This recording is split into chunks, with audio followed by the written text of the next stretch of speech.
আসসালামু আলাইকুম। এসএসসি 2025 সালের পরীক্ষার্থীরা বোর্ড চ্যালেঞ্জে সকলে পাস করেছে, এটা আমি সরাসরি দেখাই দিব এবং তোমাদের আমি লাইভে সরাসরি দেখাবো যে তোমাদের বোর্ড চ্যালেঞ্জের খাতা কীভাবে মূল্যায়ন করতেছে শিক্ষক, সরাসরি আমি দেখাই দিতেছি এখানে। এবং শিক্ষা বোর্ডের কর্মকর্তারা তোমাদের বোর্ড চ্যালেঞ্জের রেজাল্ট কীভাবে তৈরি করতেছে এটা তোমাদের দেখাই দিতেছি। এই ভিডিওটা সম্পূর্ণ দেখলে বুঝতে পারবে তোমাদের রেজাল্টটা কীভাবে তৈরি হইতেছে। তো সর্বপ্রথমেই আমি তোমাদের দেখাবো যে শিক্ষকেরা তোমাদের কীভাবে খাতা মূল্যায়ন করতেছে এখানে।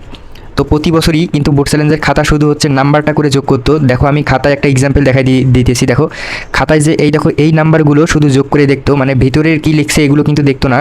তো এবছরে তোমাদের সম্পূর্ণ খাতা মূল্যায়নের সিদ্ধান্ত নিয়েছে শিক্ষা বোর্ড, মানে এখানে সম্পূর্ণ খাতা মূল্যায়ন করবে তারা পুনরায়। তো এখানে সম্পূর্ণ খাতা যদি মূল্যায়ন করে সেক্ষেত্রে প্রচুর পরিমাণে শিক্ষার্থীর রেজাল্ট কিন্তু পরিবর্তন হবে। তাই তোমরা লিখিত খাতা নিয়ে কোনো টেনশন করবে না। যারা অকারণে ফেল করেছো ইনশাল্লাহ রেজাল্টটা পরিবর্তন হবে।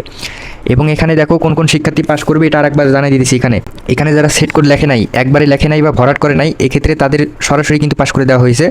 মানে সেট কোড যে কোনো একটা তারা মিলাইছে, শিক্ষা বোর্ডে মিলিয়ে দেখছে যে কোন সেটে তার পাস রেজাল্ট চলে আসছে, যে সেটেই পাস রেজাল্ট চলে আসবে সেটাই তাদেরকে দিয়ে রেজাল্টটা পাস করে দিয়েছে।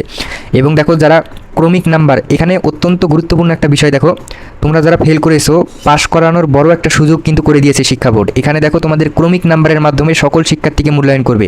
ক্রমিক নাম্বারটা কি এটা আমি সরাসরি তোমাদের জানিয়ে দিতেছি।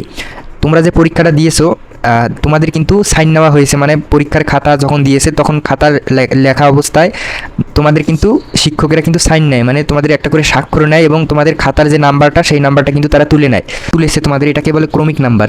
এই নাম্বারটা দিয়ে তোমাদের রেজাল্টটা কিন্তু পরিবর্তন করে দেওয়া হচ্ছে।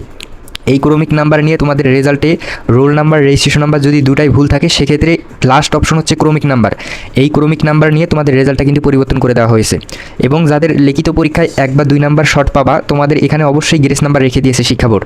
এবং যারা A+-এর জন্য বোর্ড চ্যালেঞ্জের আবেদন করেছো তাদেরকে 1 নাম্বার পর্যন্ত দেওয়ার সম্ভাবনা কিন্তু আছে। যাদের 79 হবে তাদের 1 নাম্বার দিয়ে তাদেরকে A+ করে দেওয়ার সম্ভাবনা কিন্তু এখানে রয়েছে।